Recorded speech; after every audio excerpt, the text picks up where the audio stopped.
In the middle of the night, Ramon had awoken, distressed and anxious, the beginning and dawning of a new day. What would it hold? What would it bring to this young warrior who felt like life was like a war? It just seemed like yesterday that the war had finished, but to him the war was still going on. With his head beating like he had had a serious drink the night before, which he had not. The aspirin, which he had bought the other day from the chemist, which was extremely overpriced, had eased the pain of the headache that he had had the night before, which had caused him to be quite distressed and feeling uneased. Looking through the window at 9 a.m. in the day, it seemed like the day was not going to end. With the rain pelting down and not stopping, he wished his best friend from the war, Martin, was still around, but that would never happen, as they had never spoken for a long time. After having his drink, which had eased the pain, he proceeded to have breakfast and found he didn't have any milk. However, this did not worry him, as he felt at ease with all of this and began to eat his porridge and feel full. Dressed up, ready and alert to go was his motto, for only one way was forward and not backwards. With the rain still going and his new umbrella, he proceeded to leave the door. Deciding not to catch a train this time, he proceeded to walk over to Redfern through the city, with all of its characters and wonderful beings. Along the way, he met many interesting people, but knowing he had to be over there by 12 o'clock to have a catch-up coffee with his best friend Ramon, who he had not seen in a long time. With each step going, he felt more tireder and tireder, pushing the limits, pushing the boundaries he knew he had to there for Ramon, just like it had been in Vietnam in the war, with no beginnings, no ends, just looking forward.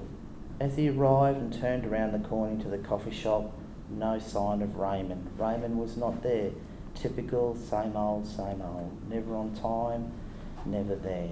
However, he patiently sat down and ordered a cup of coffee in the coffee shop. At that time of the day, no one seemed to be there, which was quite surprising to him, as he always thought his friends would be there. But this day, the rain was pouring down. It just wouldn't seem to stop and stop and stop. Time had passed so quickly, just like life. Going quicker, going faster. At this time, he began to realise it was turning on 2 o'clock. He had another appointment to attend to, which he wasn't looking forward to going to, with his best friend Joanne. Joanne was also an interesting character, sort of like a military sergeant, you could say, as he arrived into her office politely, early and on time. A bit unusual for him, but always trying to please her and make her happy. Filling out her forms, answering her questions, which always seemed to be open-ended, with no response for him to give his detailed response of what he thought. He was quite happy by this all, however, just like war. Happy but sad and alone. He then proceeded to ask her a few questions, but time was up with her. She had given him some useful advice about things, which he took into consideration, and they would end up meeting up again at another time. But this time she was booked for the next month, which he wasn't really impressed about, but he knew he had just to keep going and keep believing in himself. He decided that they would both catch up at another time, and she was agreeant with this, with no specific time set. Leaving from the office, he felt relieved and a tinge happy, knowing all would be well, but also concerned about the future circumstances.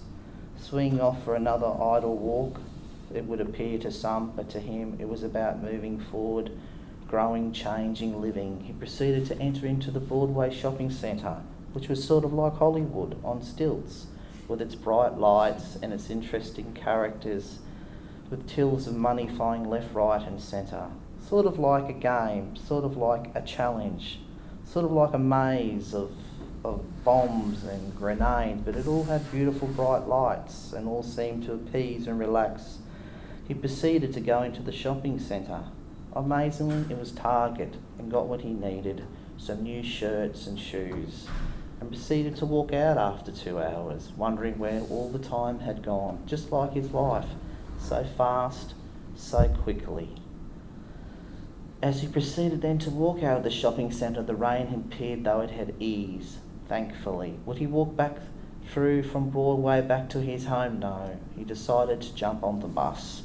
The bus would drop him off immediately near his home, which he was quite relieved, being now close to 6 o'clock at night. He dwindled in and dropped onto his bed, exhausted and tired of the day that had preceded and happened. If only sometimes all of his days could be like this. After 2 hours, he woke up from a slight nap. He then proceeded to cook himself a meal, turn on the radio, relax, sit down and contemplate about life, its challenges, but above all about the war that no one really knew about, that would go on in his heart. Oh, this is That is good. This is brilliant. Brilliant.